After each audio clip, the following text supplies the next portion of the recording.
Hello बच्चों, स्वागत है आप सभी का the haven point coaching classes में।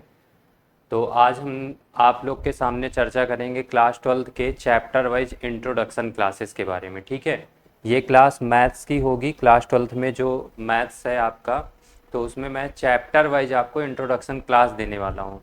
उसमें आपको नोट्स बनाने की ज़रूरत नहीं पड़ेगी, पीडीएफ नोट्स आपको मिल जाएंगे टेलीग्राम चैनल पे। ठीक है, और ये सारे चैप्टर्स का रहेगा, एक प्लेलिस्ट मिल जाएगा आपको इसी चैनल पे। उस प्लेलिस्ट पे जाके आप देख सकते हैं। जैसे पहला आपका रिलेशन एंड फंक्शन है, फिर आईटीएफ है, उसके बाद और भी चैप्टर्स जैसे जैसे आगे बढ़ेंगे, मैट्रिसेस है, डिटर्मिनेंट है, कंटिन्यूटी है, ऐसे करके सारे चैप्टर्स का आपका इंट्रोडक्शन क्लास मिल जाएगा।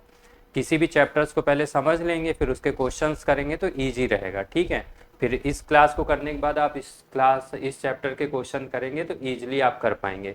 तो चलिए स्टार्ट करते हैं। ऊपर लिखा होगा, और ये जो पीडीएफ नोट्स है मेरा हैंड रिटन नोट्स है, तो इसको आपको मैं टेलीग्राम में प्रोवाइड करा दूंगा। ठीक, तो पहला इसमें लिखा हुआ है रिलेशन के बारे में बताया है। तो ये सब आप लोग क्या 11th में पढ़ के आए होंगे। उसमें एक रिलेशन एंड फंक्शन करके चैप्टर है, चैप्टर नंबर 2 है, जिसको आपने पढ़ा होगा, और यहाँ पे वो चैप्टर नंबर 1 है। तो आपने वहाँ पे रिलेशंस के टाइप्स पढ़े होंगे, फंक्शंस के टाइप्स पढ़े होंगे। यहाँ पे उसको एक्सप्लेन करना है कैसे आप आइडेंटिफाई करेंगे कौन सा रिलेशन है कौन सा नहीं है। तो डायरेक्टली देखो, इसमें लिखा हुआ है डेफिनेशन के तौर पर, इसका कोई काम नहीं। Let A and B be two sets, A और बी अगर दो सेट्स हैं हमारे पास कोई भी, then an relation R from set A into B is a subset of A cross B. कोई भी, जैसे मान लो रिलेशंस की बात करें, जैसे आपने कार्टेशियन प्रोडक्ट का नाम सुना होगा, क्लास 11th में पढ़ के आए होंगे। सपोज करिए कि आपके पास दो सेट हैं। सेट ए इक्वल दिया हुआ है 1 2 एंड 3, ठीक है। एंड सेट बी इक्वल दिया हुआ है 2 3 4। और आपको ए क्रॉस बी निकालना है। क्या निकालना है? ए क्रॉस बी। इसको बोलते हैं कार्टेशियन प्रोडक्ट। तो ए क्रॉस बी क्या होगा बेटा, ध्यान से समझना। ए क्रॉस बी मैंने समझा था, इसको हम लोग एरो डायग्राम से भी समझेंगे और डायरेक्टली यहाँ पे करके भी देखेंगे। देखो, सबसे पहले क्या करना है, आपको पेयर बनाना स्टार्ट करना है। ए क्रॉस बी मतलब ए का बी से रिलेशन फाइंड करना है। तो 1 का 2 के साथ रिलेशन दिखा सकते हैं आप, 1 2, ठीक है। फिर उसके बाद आप लोग 1 का 3 के साथ, जैसे मल्टीप्लाई नहीं करते, सपोज करो कि ये मल्टीप्लाई कर रहे हो आप, 1 का सब नंबर से मल्टीप्लाई कर रहे हो, फिर 2 का सारे नंबर से, 3 का सारे नंबर से, ऐसे ही तो मल्टीप्लाई करते हैं ना। तो वैसे ही मल्टीप्लाई आपको करना है। ठीक, अब करते जाना है, लिखते जाना है। यहाँ पे 1 का 3 के साथ 1,3 का रिलेशन होगा, फिर 1,4 का होगा, ऐसे करके इसी को बोलते हैं हम लोग कार्टेशियन प्रोडक्ट। सब एक बार लिख देते हैं। 2 का 2 के साथ होगा, क्योंकि इसलिए कार्टेशियन प्रोडक्ट लिख रहे हैं क्योंकि जो मैंने अभी नोट्स में लिखा है उसको समझाने के लिए इसकी ज़रूरत पड़ने वाली। ठीक है, 2,2 हो गया एंड 2,3 हो गया। फिर इसके बाद आ गया 2,4। एक 1 बाई 1 लिखते जाएंगे। यहाँ पे आ गया 2,4। फिर क्या आ जाएगा 3,2। उसके बाद 3,3 एंड 3,4। देखो, सबके साथ मैंने रिलेशन लिख दिया। पहले 1 का सबके साथ, फिर 2 का सबके साथ, और फिर 3 का सबके साथ। ये रिलेशन हो गया, ठीक है। ब्रैकेट क्लोज कर देंगे। उसके बाद समझो अब क्या करने वाले हैं हम, कि कार्टेशियन प्रोडक्ट और इनके नंबर ऑफ एलिमेंट्स अगर आप देखेंगे तो कुछ समझ में आएगा। आपको क्या समझ में आएगा, इधर देखिए। इसके नंबर ऑफ एलिमेंट्स की बात करें, नंबर ऑफ एलिमेंट्स से of set A equal 3, number of elements of set B equal 3। दोनों के नंबर ऑफ एलिमेंट्स लिख लिए हमने। अब अगर तुम लोग ध्यान से देखो, यहाँ पे लिखा हुआ भी है, then A cross B has ordered pairs. अगर आपसे कभी पूछे कि ए क्रॉस बी दो अगर सेट दिए हुए हैं, उनका कार्टेशियन प्रोडक्ट आपने निकाला, तो नंबर ऑफ पेयर्स कितने आएंगे, how many number of pairs. तो डायरेक्टली आप क्या कर सकते हैं, इनके एलिमेंट्स का मल्टीप्लाई कर सकते हैं, और वो आप यहाँ से समझ भी सकते हैं। देखो, एक बार हम इनका मल्टीप्लाई करके देखते हैं। अगर हमें चाहिए number of pairs, number of pairs, ठीक है, यहाँ पे लिखना है number of pairs, number of pairs in A cross B. तो देखो क्या करना होता है, हमारे जो जैसे नंबर ऑफ पेयर्स इसमें है m, इसमें n है, तो हम ऐसे लिख देते हैं m मल्टीप्लाई n। तो ये क्या आ जाएगा, 3 मल्टीप्लाई 3 इज इक्वल टू 9। ठीक है, नंबर ऑफ पेयर्स कितने आ गए 9। अब तुम यहाँ से देख भी सकते हो, ऐसा नहीं कि बस फॉर्मूले पे अप्लाई कर दिया आ रहा है तो सर ने बोल दिया कि आ रहा है। देखो यहाँ पे अप्लाई कर सकते हो, देखो यहाँ पे काउंट करो 1 2 3 4 5 6 7 8 9। समझ रहे हो बात को? इसमें कार्टेशियन प्रोडक्ट जितना आपने देखा मल्टीप्लाई करके डायरेक्टली निकाल के, वैसे ही यहाँ पे भी आ रहा है। ठीक है, आगे बढ़ते हैं। ये पूरा जैसे ही आपको एक चैप्टर का जैसे इंट्रोडक्शन क्लास खत्म होगा, आप यकीन नहीं करेंगे कि आपकी एक्सरसाइज अपने आप हो जाएगी। ठीक, आप डायरेक्ट क्वेश्चन लगा सकते हैं। अगला देखो, ये कार्टेशियन प्रोडक्ट के बाद इसमें लिखा है total number of relation from A to B. ये भी बहुत पूछा जाता है, बोर्ड एग्जाम में अक्सर आता है। इसमें मैं एक बार स्टार मार्क कर देता हूँ, ये इम्पॉर्टेंट है। ठीक है, ये क्या है, इम्पॉर्टेंट है, अक्सर पूछा जाता है, याद रखना।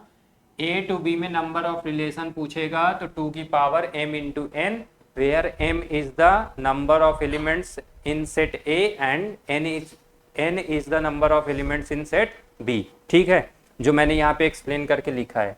तो अगर इसमें अब हमको पूछना है A और B दो सेट दिए हैं, इनका रिलेशन पूछा है, नंबर ऑफ रिलेशन, याद रखना number of relations, number of relations A to B.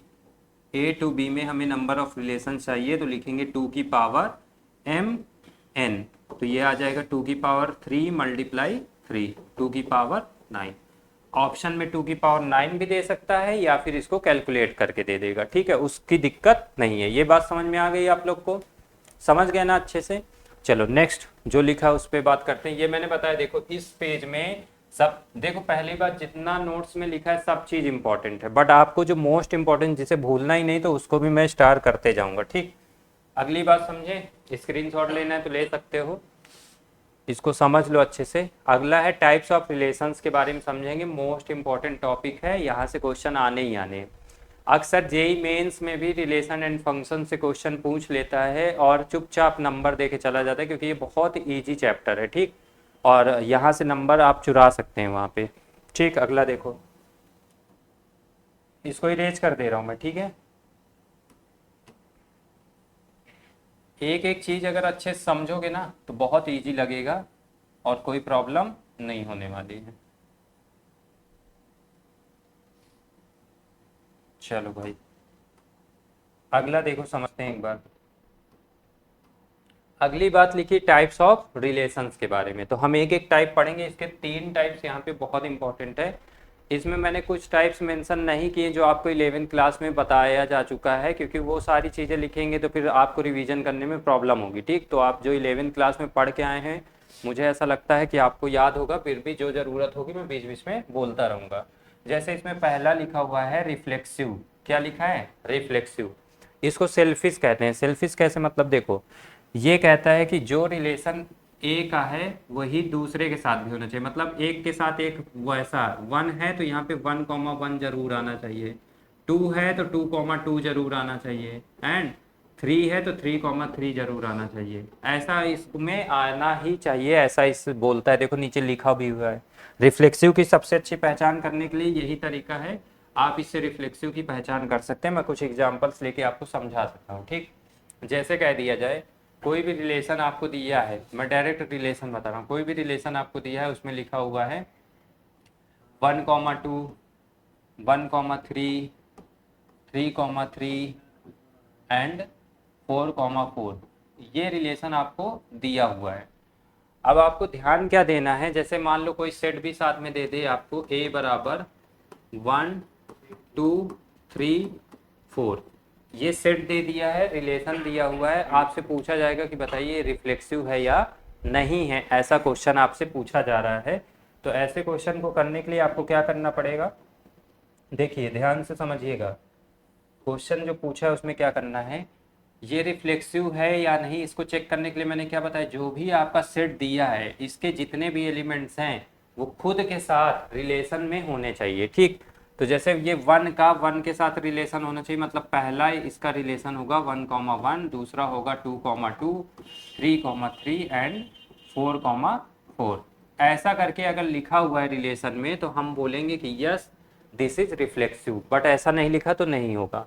तो 1,1 ही नहीं है तो हम यहाँ पे समझ गए कि ऐसा नहीं, 3,3 तो है, 4,4 है, बट 1,1 नहीं। तो अगर इसको लिखना चाहते हैं तो हम लिखेंगे here 1,1 is not belonging to R. जो रिलेशन आर दिया हुआ है उसमें 1,1 is not belonging to R, so it is not reflexive. और एक बात समझो, जितने भी हम लोग अभी टाइप्स ऑफ रिलेशन पढ़ेंगे, वो चाहे रिफ्लेक्सिव पढ़ें, सिमेट्रिक पढ़ें या फिर ट्रांसटिव पढ़ें, तो जब हमें ये प्रूफ करना होगा कि ये रिफ्लेक्सिव, ट्रांसटिव या सिमेट्रिक नहीं है, तो उसके लिए सिर्फ एक बात प्रूफ करनी होगी, ठीक, सिंपल सी। बट किसी चीज़ को अगर हमें ये प्रूफ करना है ना कि वो चीज़ नहीं है, तो उसके लिए एक क्लू चाहिए। अब जैसे यहाँ पे बस हमको मिल गया कि 1,1 is not belonging to R, इसका मतलब ये रिफ्लेक्सिव नहीं है। फिर आगे हमको कुछ सोचने की ज़रूरत नहीं है, आगे कुछ देखना ही नहीं है। एक पॉइंट अगर मिल गया, निगेटिव पॉइंट उसका मिल गया, तो बस वहीं से उसको प्रूफ कर देंगे कि वो ये चीज़ नहीं है। ठीक, समझ गया? रिफ्लेक्सिव समझ में आ गया होगा, क्वेश्चन करोगे तो और अच्छे से समझ में आएगा। रिफ्लेक्सिव का स्वयं के साथ रिलेशन होना चाहिए, कोई भी एलिमेंट्स खुद के साथ रिलेट करना चाहिए, बस वही क्या है, रिफ्लेक्सिव है। ठीक है, अगला देखते हैं। इसके बाद देखो, रिफ्लेक्सिव के बाद आपका आता है सिमेट्रिक। क्या आता है? सिमेट्रिक। सिमेट्रिक क्या कहता है कि जो रिलेशन एक एलिमेंट्स का दूसरे एलिमेंट्स के साथ होता है, वही रिलेशन सेम टू सेम दूसरे एलिमेंट्स का पहले एलिमेंट्स के साथ भी होना चाहिए। कहने का मतलब देखो, यहाँ पे स्क्रीन में आप समझ जाएंगे। ये वाला समझ में आ गया रिफ्लेक्सिव। अब देखो सिमेट्रिक में लिखा हुआ है, जैसे कोई भी आपको रिलेशन में दिया है 1,1 2,2 एग्जाम्पल दिया हुआ है, और यहाँ पे लिखा हुआ है देखो A, B related to R implies B, A related to R। It means जैसे कोई रिलेशन दिया हुआ है और उसमें बोला जाए कि A, B is belonging to R and B, A is also belonging to R।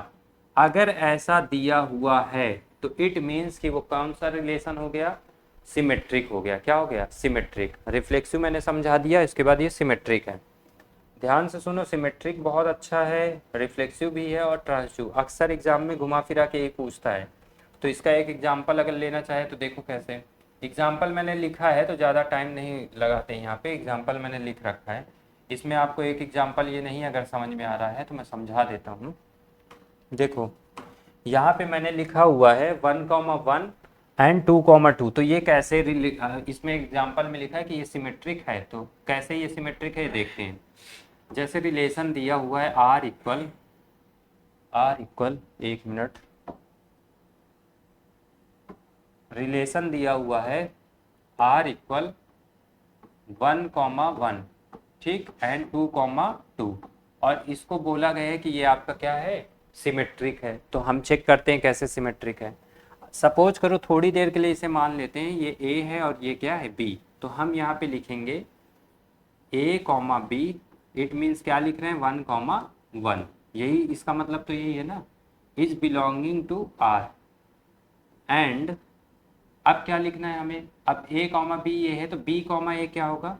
B, A ये भी क्या हो जाएगा बेटा? 1,1 is also belonging to R। अब हमारी जो डेफिनेशन है उसके हिसाब से तो ये सिमेट्रिक हो गया ना, A, B belonging to R and B, A is also belonging to R। इसलिए इसको क्या बोल देंगे? इसको बोल देंगे हम ये सिमेट्रिक है। समझ में आ रही है ना बात? नीचे वाला क्लियर हो जाएगा, बट ऊपर वाले में अगर तुम्हें डाउट था तो मैंने समझा दिया कि A और B अगर हमारे इक्वल हो गए तो हम उसको अलट पलट के लिखेंगे तो भी वैसे ही आ जाएगा। ठीक, यहाँ पे समझ सकते हो तुम लोग, यहाँ पे समझ सकते हो। अगले वाले एग्जाम्पल में इसमें क्या दिया हुआ है? 1,2 A, B लिखा है एंड B, A तुरंत आ गया 2,1, 2,3 लिखा है and 3,2, A, B and B, A। आपको दिख रहा है? क्लियर यहाँ पे दिख रहा होगा रिलेशन में। ऐसा अगर दिख रहा है तो हम उसे बोलेंगे कि ये क्या है? सिमेट्रिक रिलेशन है। समझ में आ रहा है सबको? अगली बात देखो, ट्रांसटिव की बात। देखो इसमें एक बात समझ लो, अगर तुम लोग इंट्रोडक्शन क्लास में टाइम लेके उसको समझ रहे हो तो फिर वो एक्सरसाइज इजी लगेगी। आप कितना भी बार बार एक्सरसाइज स्टार्ट करके 1.1, 1.2, 1.1, 1.2 रिवीजन करते रहेंगे, लेकिन ये चीज़ें दिमाग में सेट नहीं होंगी। इसलिए पहले इसको समझ लो अच्छे से, चैप्टर के अंदर पढ़ना क्या है, क्या चीज़ें हैं, कैसे पढ़ेंगे वो समझ लो एक बार। लास्ट आपको देखो रिलेशन आपका फिनिश होने वाला है, रिलेशन आपका फिनिश होने वाला है। लास्ट वाला रिलेशन क्या है? ट्रांसटिव है। क्या है? ट्रांसटिव। तो ट्रांसटिव में क्या करेंगे भाई? ट्रांसटिव, ये इम्पॉर्टेंट भी है और इसमें कई बार एक जगह पे ऐसा आएगा अभी आपको जहाँ पे आप फंस सकते हैं, तो उसमें दिमाग लगा के करना है। मैं बताऊंगा क्या पॉइंट है जहाँ पे लोग अक्सर गलती कर देते हैं, ठीक है। देखो समझो, अगर हम ट्रांसटिव की बात करें, अगर हम ट्रांसटिव रिलेशन की बात करें तो क्या होगा, इसमें क्या समझना होगा, समझो। कोई रिलेशन दिया हुआ है तो उसके अगर एलिमेंट्स ए कॉमा बी, ध्यान से समझना, A comma B belonging to R and B comma C, देखो एक इसमें नया एलिमेंट आ गया, अभी तक सब में दो ही एलिमेंट आ रहे थे, इसमें देखो नया एलिमेंट सी भी आ गया, इज बिलोंगिंग टू आर। कोई रिलेशन दिया हो, सपोज करो कोई भी रिलेशन दिया है, जैसे दे दिया जाए x is divisible by y, x और वाई के ऐसे करके रिलेशन दिए जाए, तो उसमें दिया है ए comma B belonging to R, B comma C belonging to R, ऐसा अगर दिया है तो इसके बाद अगर कहीं पे आपको दिख जाए A comma C is also belonging to R, is also belonging to R, अगर ऐसा आपको दिख रहा है तो उसे आंख बंद करके आप क्या बोलेंगे, ट्रांसटिव बोलेंगे। क्या बोलेंगे, ट्रांसटिव। जैसे सपोज करो मैंने यहाँ पे लिखा एक रिलेशन है मेरे पास 2,1, ओके, एंड 1,1, ऐसे करके मैंने लिख दिया, ठीक। उसके बाद 2,1 हो गया, 1,1 हो गया, और 2,1 तो पहले से लिखा ही है, या एक बार दोबारा रिपीट करके लिखने की ज़रूरत नहीं है। देखो समझना, फिर दूसरा भी एग्जांपल लूँगा, पहले इसको समझो। अब मुझे अगर समझना है कि ये ए है हमारा, ये बी है, ठीक, और ये क्या है, बी है हमारा, और सी, सी चेंज कर सकते हैं अगर आपको समझना है और अच्छे से, तो सी चेंज कर देंगे, नहीं पहले ही समझ में नहीं आएगा, सी चेंज कर देते हैं, यहाँ पे बी और यहाँ पे आ गया 3 कर देते हैं सी। तो यहाँ पे क्या होगा, A comma B belonging to R हो रहा है, but B comma C not belonging to R, क्योंकि मैं यहाँ पे क्या बोलने वाला था कि हमारा जो x है इज डिविजिबल बाय y, ऐसे लिखने वाले थे। तो x जो है y से इसमें तो डिविजिबल हो रहा है, बट इसमें नहीं हो रहा है, ठीक।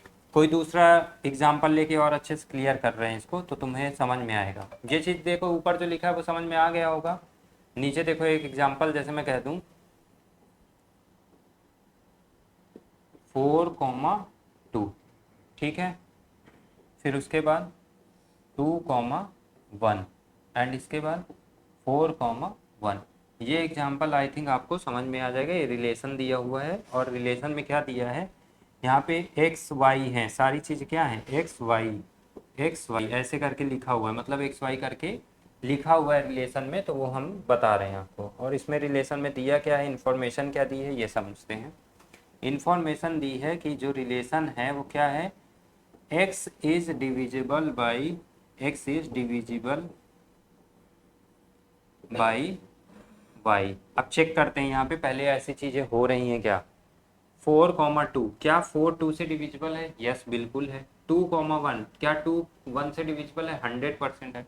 4,1, क्या 4 1 से डिविजिबल है, 100% डिविजिबल है। तो अब हमें करना क्या होगा कि हम लिखेंगे 4,2 इज बिलोंगिंग टू आर, कोई भी रिलेशन दिया हमने कह दिया, ठीक है, 4,2 is belonging to R and 2,1 also belonging to R, ये भी हो गया। अब थोड़ी देर के लिए अगर हम लोग इसको मानते हैं, सपोज करो ये ए है और ये बी है, तो ये बी होगा और ये सी होगा। तो अब अगला टर्म्स जो हमारे पास आना चाहिए वो क्या आना चाहिए, ए कॉमा सी, ए कॉमा सी आना चाहिए। तो हम लिखेंगे फॉर ऑल, देखो अब इसके बाद अगर ये ए कॉमा सी आ जाए, तो ए कॉमा सी के लिए हमें क्या चाहिए, 4,1, 4,1, क्या रिलेशन में 4,1 है, तो 100% है, इज बिलोंगिंग टू आर। इसका मतलब कि ये जो डिवीजन वाला दिया है x is divisible by y, और जो एग्जाम्पल दिया है रिलेशन में वो 100% शो कर रहा है कि वो क्या है, ट्रांसटिव है, तो उसे ट्रांसटिव हम बोल देंगे, ठीक है। अब देखो सीधी सीधी बात, आपको सीखना ये है कि आपको रिलेशन दिखे, रिलेशन में जैसे ही आपने कार्टेशियन प्रोडक्ट बना लिया है, किसी किसी में आपको कार्टेशियन प्रोडक्ट बनाया देगा, तो सिर्फ आपको समझना है कि उसको कैसे फाइंड करना है। मैं आपको ट्रिक बता रहा हूँ सबकी, एक एक करके, ट्रांसटिव की भी बता रहा हूँ, रिफ्लेक्सिव और सिमेट्रिक की। ज़्यादा दिमाग लगाने की जरूरत नहीं, पहले मैंने एकदम बेसिक से आपको समझा दिया। आप सबका ट्रिक देखो कैसे हम फटाफट कर सकते हैं, ठीक है। इसको हटा रहा हूँ, नोट करना है तो नोट कर सकते हो, ठीक है। अब इसकी ट्रिक क्या है, 1 मिनट समझो अच्छे से। पहले तो ट्रांसटिव में जो मैं बता रहा था कि ट्रांसटिव में एक बात ध्यान रखना, उसको रेड पेन से मैं लिख दे रहा हूँ, आप लोग इसको याद रखिएगा। देखो क्या है भाई, स्टार मार्क कर लो। जैसे आप ध्यान देना कि आपको सबसे पहले ए कॉमा बी सर्च करना होता है, तो ए कॉमा बी अगर आपको रिलेशन में दिख जाए तो उसके बाद आप ट्रांसटिव के लिए तुरंत क्या खोजते हैं, बी कॉमा सी खोजते हैं, इसी को सर्च करते हैं ना। बट अगर इन केस आपको ये ए कॉमा बी तो दिख जाए बट बी कॉमा सी ना दिखे, ध्यान से सुनना, ए कॉमा बी दिख जाए बट बी कॉमा सी ना दिखे, तो ये बाय डिफॉल्ट क्या हो जाता है, ये by default, this is by default transitive हो जाता है। क्या हो जाता है, ट्रांसटिव हो जाता है। ये याद रखना, मेरा कहने का मतलब क्या है, जैसे आपको दिखा 1,2 3,4 4,3 ऐसे कर 4,5 ऐसे करके कुछ भी दिख जाए, 4,5 नहीं लेंगे, नहीं कंफ्यूज हो जाओगे, यहाँ पे 5,6 ले लेते हैं, 5,6 ऐसे करके आपको एक रिलेशन दिख रहा है। तो हमने क्या कहा, ये ए कॉमा बी है बेटा, ए कॉमा बी है, तो बी तो बी से कहीं स्टार्ट नहीं हो रहा है, ए कॉमा बी दिख गया बट बी से कहीं स्टार्ट ही नहीं हो रहा, बी कॉमा सी हमें नहीं दिख रहा है, तो it means this is transitive. इसे क्या बोलोगे, ट्रांसटिव। ये थोड़ा लॉजिकल नहीं दिख रहा होगा क्योंकि ये इसमें जो आपकी इसकी डेफिनेशन है उससे बिल्कुल भी ये मैच नहीं कर रहा है, बट आपको समझने के लिए मैंने बताया कि आपको जब भी ऐसे चेक करना है तो आप क्या चेक करेंगे कि आपका फर्स्ट एलिमेंट्स अगर दिखा है ए कॉमा बी, तो आपको दूसरे एलिमेंट में बी कॉमा सी अगर नहीं नजर आ रहा है तो उसको बाय डिफॉल्ट आप क्या बोलेंगे, उसको बोलेंगे कि दिस इज ट्रांसटिव। ठीक है, याद रखना, बहुत इंपॉर्टेंट है, अक्सर बच्चे इसमें गलती कर जाते हैं। तो अब हम ट्रांसटिव किसको नहीं बोलेंगे ये भी अगर समझ लेते हैं तो अच्छी बात होगी। अब आपको अगर क्वेश्चन में कहीं पे ए कॉमा रिलेशन में ए कॉमा बी तो दिख जाए एंड बी कॉमा सी भी दिख जाए, तो आप ए कॉमा सी सर्च करेंगे। क्या सर्च करेंगे, ए कॉमा सी। अगर ए कॉमा सी आपको दिख रहा है तो यस ट्रांसटिव, अगर नहीं दिख रहा है तो no this is not transitive. बात समझ में आ रही सबको? चलो ठीक है, मुझे लग रहा है तीनों मैंने रिलेशंस के बारे में अच्छे से समझा दिया है। तो आपको एक बार 2 मिनट में मैं फटाफट आपको करके बता रहा हूँ क्या सीखा क्या नहीं सीखा। सबसे पहली बात देखो, कार्टेशियन प्रोडक्ट में नंबर ऑफ पेयर्स के बारे में हमने पता किया m × n, जहाँ पे m और n number of elements of set हैं। ठीक है, और दूसरी बात हमने पता की है क्या कि उसके नंबर ऑफ रिलेशन तो 2 की पावर m × n। फिर हमने रिफ्लेक्सिव पढ़ा, सिमेट्रिक पढ़ा एंड ट्रांसटिव पढ़ा। रिफ्लेक्सिव के लिए क्या सर्च करना है भाई, रिफ्लेक्सिव के लिए क्या सर्च करना है, रिफ्लेक्सिव के लिए सर्च करना है ए कॉमा ए। क्या सर्च करना है, ए comma A comma A belonging to R, ये क्या है, रिफ्लेक्सिव है।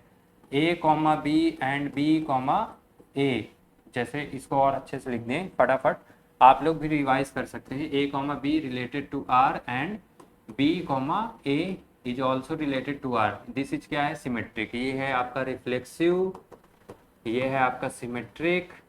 ठीक, और अगला ट्रांसटिव। क्या है, ट्रांसटिव। ट्रांसटिव के लिए क्या है, ए comma B belonging to R and B comma C belonging to R, so a comma c also belonging to R. अगर ऐसा कहीं पे आपको दिख रहा है तो दिस इज ट्रांसटिव। बट एक चीज ध्यान रखना, अगर आपको कहीं पे केवल a comma B belonging to R दिख रहा है, ट्रांसटिव पूछा है, एंड बी कॉमा सी कहीं पे नजर ही नहीं आ रहा है, तो ये जो रिलेशन आपको देगा ये ट्रांसटिव हो जाएगा। इसको याद रखना, बार बार बोल रहा हूँ। ठीक, चलो आगे बढ़ते हैं। नेक्स्ट, समझ में आ गया? नेक्स्ट पेज में यहाँ पे मैंने जो बताया इसको मैं टेलीग्राम पे डलवा दूंगा। अगली बात समझो, इसमें ट्रांसटिव के कुछ एग्जांपल्स दिए हुए हैं, ये आराम से दिख रहा है। देखो 1,2 दिख रहा है बेटा, ध्यान से यहीं पे समझो। 1,2 दिख रहा है, 1,2 दिख रहा है, 1,2 दिख रहा है। ये ए कॉमा बी दिख रहा है, बट बी से तो कहीं स्टार्ट ही नहीं हुआ, बी से तो कहीं पे स्टार्ट ही नहीं हुआ है। यहाँ पे केवल क्या दिया है, ए कॉमा बी, बट बी से कहीं स्टार्ट नहीं हुआ, तो हम क्या बोलेंगे कि ये डायरेक्टली ट्रांसटिव हो जाएगा। क्यों ट्रांसटिव हो जाएगा, क्योंकि यहाँ पे ए कॉमा बी है बट बी से कहीं पे दिख नहीं रहा, दिस इज ट्रांसटिव। इसमें देखो ए कॉमा बी है, बी कॉमा सी है, बट ए कॉमा सी नहीं है, तो यहाँ पे क्या लिखा है, it is not transitive because 1,2 belonging to R and 2,3 is also belonging to R, but 1,3 is not belonging to R। समझ में आ रहा है, क्लियर? अब देखो अगला दिया है equivalence equivalence relation. Equivalence relation देखो समझ में ही आ रहा है, कोई ऐसा रिलेशन किसी भी दो सेट का या दो सेट का ऐसा रिलेशन कि उसमें आपको ऐसा रिलेशन हो जिसमें वो रिलेशन रिफ्लेक्सिव भी हो, सिमेट्रिक भी हो, ट्रांजिटिव भी हो। फिर से समझना, कोई ऐसा रिलेशन जो रिफ्लेक्सिव भी है, ट्रांजिटिव भी है, सिमेट्रिक भी है, ऐसे रिलेशन को हम बोलते हैं इक्विवेलेंस रिलेशन। क्या बोलेंगे?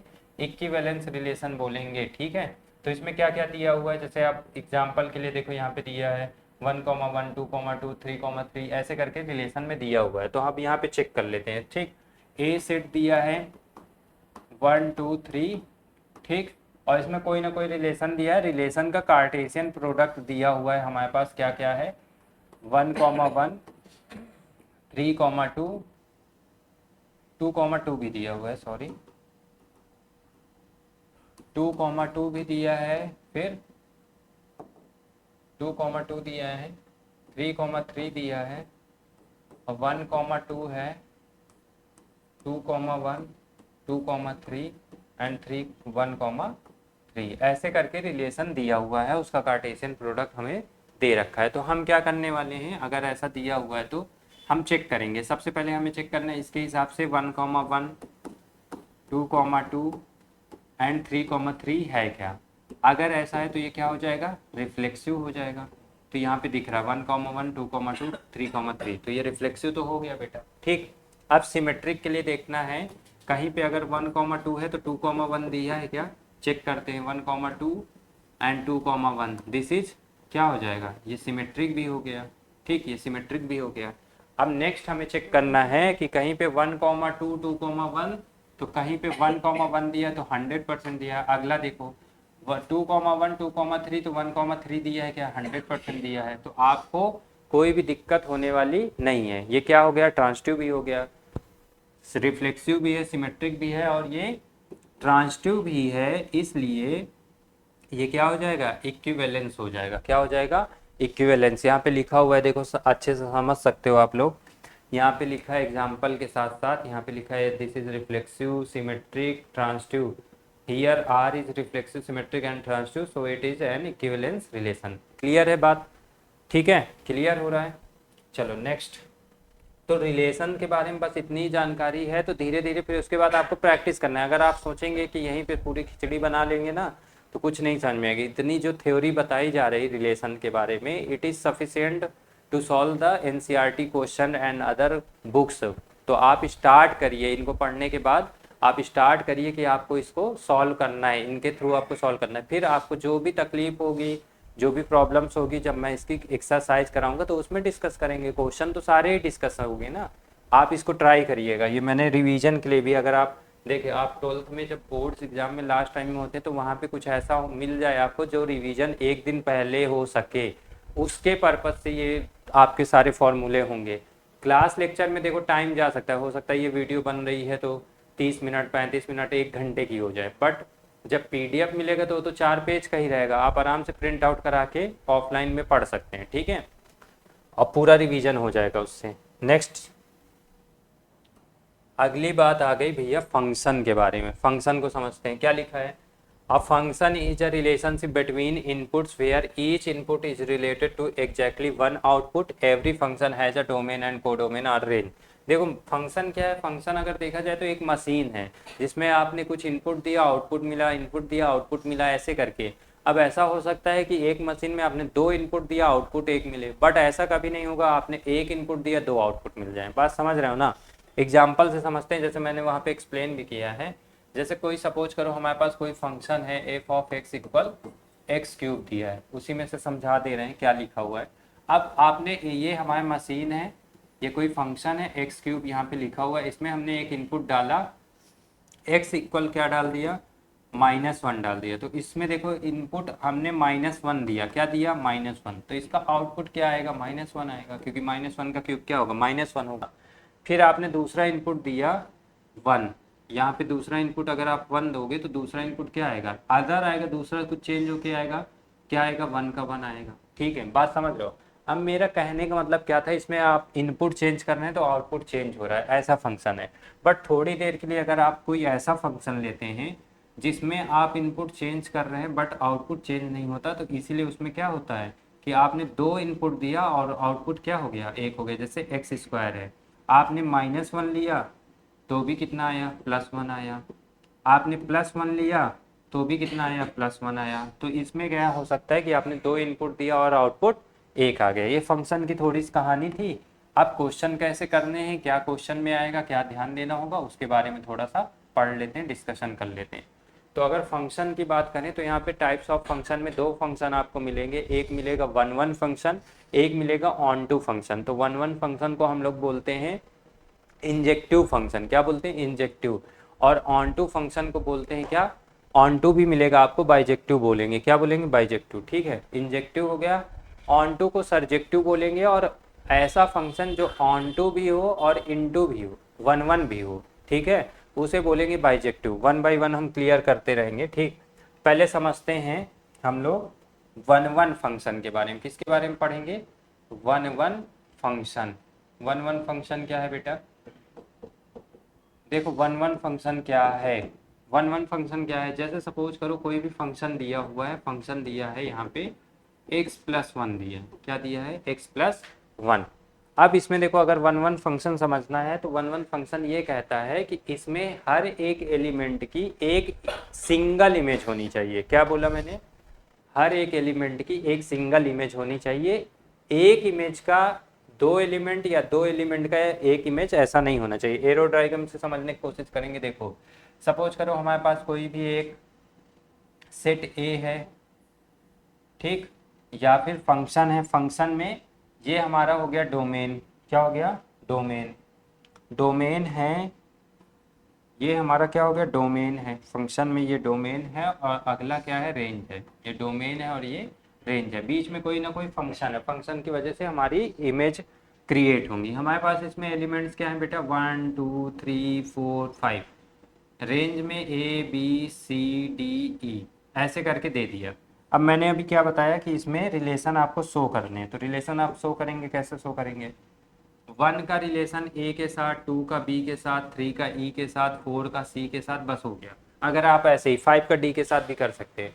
तो इसमें क्लियर शो हो रहा है कि एक एलिमेंट का एक सिंगल इमेज बन रहा है। ठीक है, 1 1 फंक्शन सिंपल यही कहता है कि आपका एक एलिमेंट का एक सिंगल इमेज बनना चाहिए, बस इतना ही ध्यान देना है। आप एरो डायग्राम से भी समझ सकते हैं, और अगर उससे समझ में नहीं आ रहा है तो आप ऐसे भी समझ सकते हैं कि इसको कैसे सॉल्व करना है। देखो आपको करना क्या होगा, जब भी आपको सॉल्व करना है, जैसे ये फंक्शन दिया हुआ है, आपको इसको बताना है कि ये 1 1 है या नहीं है। तो आपको लेना क्या है कि x1 x2 दो हमने इनपुट लिए। क्या लिए, x1 x2 हमने इनपुट लिया, x1 x2। और हमने इसको क्या मान लिया कि थोड़ी देर के लिए x1 x2 हमने इनपुट यहाँ पे डाले फंक्शन में। और अगर हमने कोई भी फंक्शन में फंक्शन लेके चले f of x1 equal f of x2, और इसको सॉल्व करके हमारे पास x1 इक्वल x2 आ जाए, ठीक, तो ऐसे फंक्शन को हम लोग बोलते हैं 1 1 फंक्शन। क्या बोलते हैं, 1 1 फंक्शन। तो आप थोड़ी देर में यहाँ पे आइए, देखिए क्या होगा। जैसे फंक्शन हमारे पास यहाँ पे फंक्शन तो ये दिया हुआ है, इसको पुट करके देखते हैं कि ये जो हम बता रहे हैं वो सही है या नहीं है। ठीक, तो देखो इसके लिए क्या करना होगा, हमने यहाँ पे लिखा f of x1, f of x1, एक minute, f of x1 equal f of x2। Function उठा के रख दो भाई। f ऑफ x1 रखोगे तो फंक्शन में क्या लिख दोगे, x1 + 1, क्योंकि फंक्शन क्या है, फंक्शन तो ये दिया हुआ है ना x + 1। इधर क्या लिख दोगे, x2 + 1, ठीक, x2 + 1। अब सबसे पहले देखो 1 से 1 कैंसिल हो जाएगा, तो यहाँ पे क्या आ जाएगा, x1 इक्वल x2। देखो हमारे पास आ चुका है यहाँ पे x1 equal x2 for every x1 x2। या आपको फंक्शन में ये भी देता है, f ऑफ फंक्शन कहाँ से है, natural number two natural number. ठीक, फंक्शन कैसा दिया हुआ है, इसकी डोमेन है नेचुरल नंबर और इसकी रेंज क्या है, नेचुरल नंबर। ऐसे करके फंक्शन अगर दिया हुआ है आपको, तो उसके लिए क्या हो जाएगा, ये आपको शो करना है 1 1 फंक्शन के लिए क्या करना है, f of x1 equal f of x2 लेके स्टार्ट करना है। और अगर उसके में आपको x1 x2 इक्वल मिल जाता है, प्राप्त हो जाता है, तो आप उसको क्या बोलेंगे, उसको बोलेंगे 1 1 फंक्शन। इसका दूसरा नाम क्या है, इसका दूसरा नाम है इंजेक्टिव। क्या नाम है, इंजेक्टिव फंक्शन, इंजेक्टिव फंक्शन याद रखना, ठीक।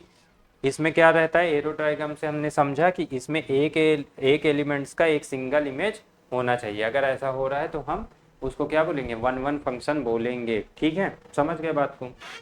चलो नेक्स्ट आगे बढ़ते हैं। इसमें देखो पीडीएफ में भी लिखा हुआ है कि नहीं, सेम बात अगर लिखी है तो समझा देते हैं। इसमें देखो वन वन फंक्शन के बारे में लिखा है, इसका दूसरा नाम इंजेक्टिव फंक्शन है। एफ ऑफ एक्स, एक्स क्या है यहाँ पे डोमेन मैंने लिखा हुआ है, एक्स क्या होता है डोमेन, वाई क्या होता है रेंज होती है। For every x1 x2 F of x1 अगर लेके चल रहे हैं, स्टार्ट कर रहे हैं x1 x2 तो x1 इक्वल x2 आ जाता है। फिर देखो नोट लगा के लिखा हुआ है, हर एक एलिमेंट की एक सिंगल इमेज बननी चाहिए, ठीक है, सिंगल इमेज अलग इमेज बननी चाहिए। फिर एग्जाम्पल दिए हैं, दूसरे 2-3 एग्जाम्पल दिए हैं, आप इनको कर सकते हैं, ठीक। अगला देखो भाई, अगले पेज में आपका आ गया many one function. Many one function क्या है, मैंने अभी थोड़ी देर पहले आपको डिस्कशन किया था कि कई बार ऐसा हो सकता है बेटा कि आपने फंक्शन में दो अलग अलग इनपुट दिए बट उसकी एक सिंगल इमेज बन जाए। जैसे एक्स स्क्वायर फंक्शन है, हमने एक इनपुट दिया -1, एक इनपुट दिया +1, बट उनका फंक्शन क्या आ रहा है तो +1 आ रहा है, फंक्शन क्या आ रहा है +1, उनका रिजल्ट जो है +1। तो यहाँ पे वही दिखा है कि मेनी वन कब बोलेंगे, मेनी वन कब बोलेंगे, यहाँ पे देखो, यहाँ पे एलिमेंट एक, यहाँ पे फर्स्ट एलिमेंट 1, सेकेंड एलिमेंट 2, दो अलग अलग एलिमेंट हैं और उनकी इमेज एक ही बन जाए, ठीक। दो एलिमेंट या दो से अधिक, एक दो या दो से अधिक एलिमेंट का एक सिंगल इमेज अगर बन जाता है तो ऐसे फंक्शन को हम लोग बोलते हैं मेनी वन, ठीक है, याद रखना है, ऐसे फंक्शन को क्या बोलेंगे, मेनी वन। अगला फंक्शन आता है onto function. Onto function इसी को बोलते हैं सरजेक्टिव, इसका दूसरा नाम क्या होता है सरजेक्टिव। अब सरजेक्टिव क्या होता है समझते हैं इसमें। फिर यहाँ पे देखो फंक्शन में दिया होगा f of x, x is equal to y, मतलब फंक्शन जो एक्स से वाई में दिया गया है तो एक्स आपका डोमेन है, वाई क्या है रेंज है। इसमें देखो ये बात बहुत इंपॉर्टेंट है, आपको प्रूविंग जब भी करना होगा रेंज इक्वल कोडोमेन। रेंज और कोडोमेन आप अच्छे से समझते होंगे, सपोज करो रेंज और कोडोमेन पहले समझा देते हैं। ये एरो डायग्राम से आपको समझाने की कोशिश करना है क्या होता है, समझिएगा एक बार। देखो भाई, अगर यहाँ पे कोई भी एक फंक्शन में, यहाँ पे आपका ये डोमेन होता है, क्या होता है डोमेन, ठीक, या फिर आप इसको इमेज बोल सकते हैं, रेंज भी बोल सकते हैं, इसको रेंज बोलेंगे, अलग अलग नाम होंगे। इसको एलिमेंट्स भी बोल सकते हैं, क्या बोल सकते हैं एलिमेंट्स बोल सकते हैं, इसको क्या बोलेंगे इमेज बोल सकते हैं, ठीक है। अब क्या होगा, अब क्या होगा अगर आपने कोई भी यहाँ पे एलिमेंट्स लिए 1 2 3 4 5 6 और यहाँ पे रेंज में कोई भी नंबर्स ले लिए ABCDEFG, ठीक है। अब इनका रिलेशन दिखाना हम लोग स्टार्ट करते हैं। इनका रिलेशन 1 का B के साथ है, 2 का C के साथ है, 3 का F के साथ है, 4 5 का G के साथ है, ठीक है। 4 का ऐसे ही 4 का D के साथ कर दिया मैंने, क्या बचा 6 बचा, 6 का E के साथ कर दो, ठीक। तो इसमें क्या होगा, सबसे पहले अगर डोमेन की बात करेंगे तो ये डोमेन सारे हो जाएंगे। अगर डोमेन लिखना चाहोगे तो डोमेन लिखोगे 1 2 3 4 5 एंड 6। और अगर रेंज की बात करोगे तो रेंज में आपके सारे आ जाएंगे। रेंज में कौन कौन से रेंज में आते हैं ये बात ध्यान रखना। रेंज का मतलब होता है जिसके साथ आपका रिलेशन बन रहा है, जो भी आपकी इमेज बन रही है उसे क्या बोलेंगे रेंज बोलेंगे। तो यहाँ पे रेंज में आएगा ए छोड़ के सब कुछ, BCDEF एंड G। और कोडोमेन क्या होगा बेटा, तो कोडोमेन की अगर बात करें तो कोडोमेन रेंज प्लस बचे हुए जो भी इमेज हैं, जो जिसका कोई इमेज नहीं बन रहा है, इसका इमेज नहीं बन रहा है ना, उसको भी ले लेना है। तो ये आपका रेंज हो जाएगा ए से ABCDEFG, पूरा G तक जब आप ले लेंगे तो वो क्या हो जाएगा रेंज हो जाएगा, सॉरी कोडोमेन हो जाएगा। रेंज मतलब जिनके साथ कोई ना कोई रिलेशन बन रहा है, रिलेशन में है, उन्हें बोलेंगे रेंज। और जो बचा हुआ है जिसका कोई रिलेशन नहीं बन रहा, कोई जिसका कोई एलिमेंट्स के साथ रिलेशन नहीं है, उसको भी ले लेंगे तो वो क्या हो जाएगा कोडोमेन हो जाएगा। देखो ए का कोई, इसके लिए कोई एलिमेंट्स नहीं था, फिर भी इसको ले लेंगे तो वो कोडोमेन हो जाएगा। तो यही बताया गया है, जिस भी फंक्शन में आपके रेंज और कोडोमेन कोडोमेन इक्वल हो जाए, कोडोमेन इक्वल हो जाए, तो ऐसे फंक्शन को बोलेंगे ऑन टू फंक्शन। अच्छा, इसका मतलब क्या होगा, इसको कैसे समझेंगे? अब अगर मैं बोल दूं कि ये ए की कोई ना कोई इमेज और बन जाती, मतलब कोई ना कोई इसके साथ एलिमेंट्स ऐड हो जाता, तो यहाँ पे कोई भी, जैसे ए को यहाँ भी लेना पड़ता, रेंज वाले में भी लेना पड़ता कि नहीं पड़ता? तो यहाँ पे समझने के लिए ये हम बता सकते हैं कि कोई भी ऐसा फंक्शन जिसमें कोई भी, जैसे रेंज में, आपके रेंज में कोई भी एलिमेंट, कोई भी इमेज सिंगल नहीं बचनी चाहिए, मतलब उसका किसी न किसी के साथ रिलेशन होना चाहिए।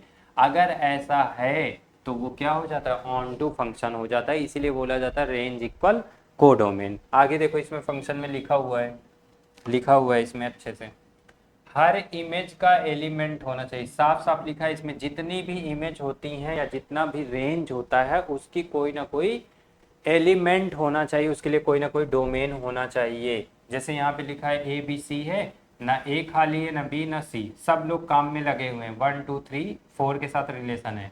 अगले वाले में देखो बी यहाँ पे रिप्लेस कर दे, बी मतलब खाली बैठा हुआ है, बी क्या है, खाली बैठा हुआ है, तो इसलिए इसको क्या बोलेंगे, ऑन टू फंक्शन नहीं है, क्योंकि हमने अभी पढ़ा है, हमने अभी बताया है कि ऐसा फंक्शन जिसमें सबकी इमेज बने, मतलब सारी जो इमेज है उनका कोई ना कोई एलिमेंट हो, रिलेशन में हो, उसे बोलेंगे ऑन टू फंक्शन। अब बचा क्या भाई, दूसरा वाला तो कुछ समझाने की जरूरत ही नहीं। दूसरा वाला क्या कह रहा है, दूसरा वाला सिर्फ ये कह रहा, one one and onto function, मतलब ऐसा फंक्शन जो वन वन भी है और ऑन टू भी है उसे बोलेंगे बाइजेक्टिव। वन वन भी हो ऑन टू भी हो, ऐसा कैसे फंक्शन होगा? देखो सिंपल है, बहुत सिंपल है। यहाँ पे 1 2 3 4 5 A B C D E, इसका साथ, इसके साथ, इसके साथ, इसके साथ, इसके साथ, सबके साथ रिलेशन में है। अब वन वन केवल क्या कहता है कि हर एक एलिमेंट का एक सिंगल इमेज होना चाहिए, तो वन का केवल सिंगल इमेज है। ऑन टू क्या कहता है, ऑन टू कहता है कोई भी इमेज जो है उसका खाली नहीं होना चाहिए, उसका कोई ना कोई एलिमेंट होना चाहिए, किसी न किसी के साथ रिलेशन में होना चाहिए। तो देखो इसमें कोई भी खाली नहीं बैठा हुआ है, तो इसका मतलब ये वन वन भी है, ऐसा फंक्शन है जो वन वन भी है, और ये फंक्शन ऑन टू भी है, ऑन टू भी है, ठीक है। तो ऐसा फंक्शन हो गया जो वन वन भी है, ऑन टू भी है, तो इसे बोलेंगे बाइजेक्टिव फंक्शन।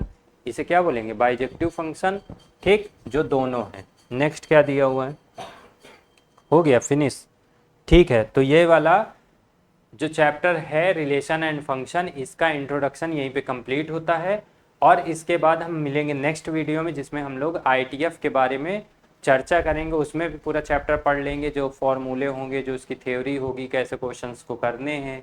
और इसके बाद आप लोग परेशान मत होइए, इंट्रोडक्शन क्लास के बाद आपको सारे चैप्टर वाइज, जैसे इसका प्लेलिस्ट में मिल जाएगा, सारे इंट्रोडक्शन होंगे, ठीक है। दूसरी प्लेलिस्ट होगी जिसमें हम लोग पूरा एनसीईआरटी के एक एक क्वेश्चन कवर करेंगे। जब आप क्वेश्चन करेंगे ना तो आपका और डेवलपमेंट होगा क्वेश्चन सॉल्व करने का, जो आपका अप्रोच होना चाहिए, कैसे होना चाहिए, क्या नहीं होना चाहिए, ये सारा जो भी मैंने पढ़ाया है इसका पीडीएफ आपको टेलीग्राम चैनल पे मिल जाएगा। टेलीग्राम चैनल का लिंक डिस्क्रिप्शन में मिल जाएगा, ठीक है। थैंक यू सो मच, चलिए मिलते हैं फिर से नेक्स्ट क्लास में।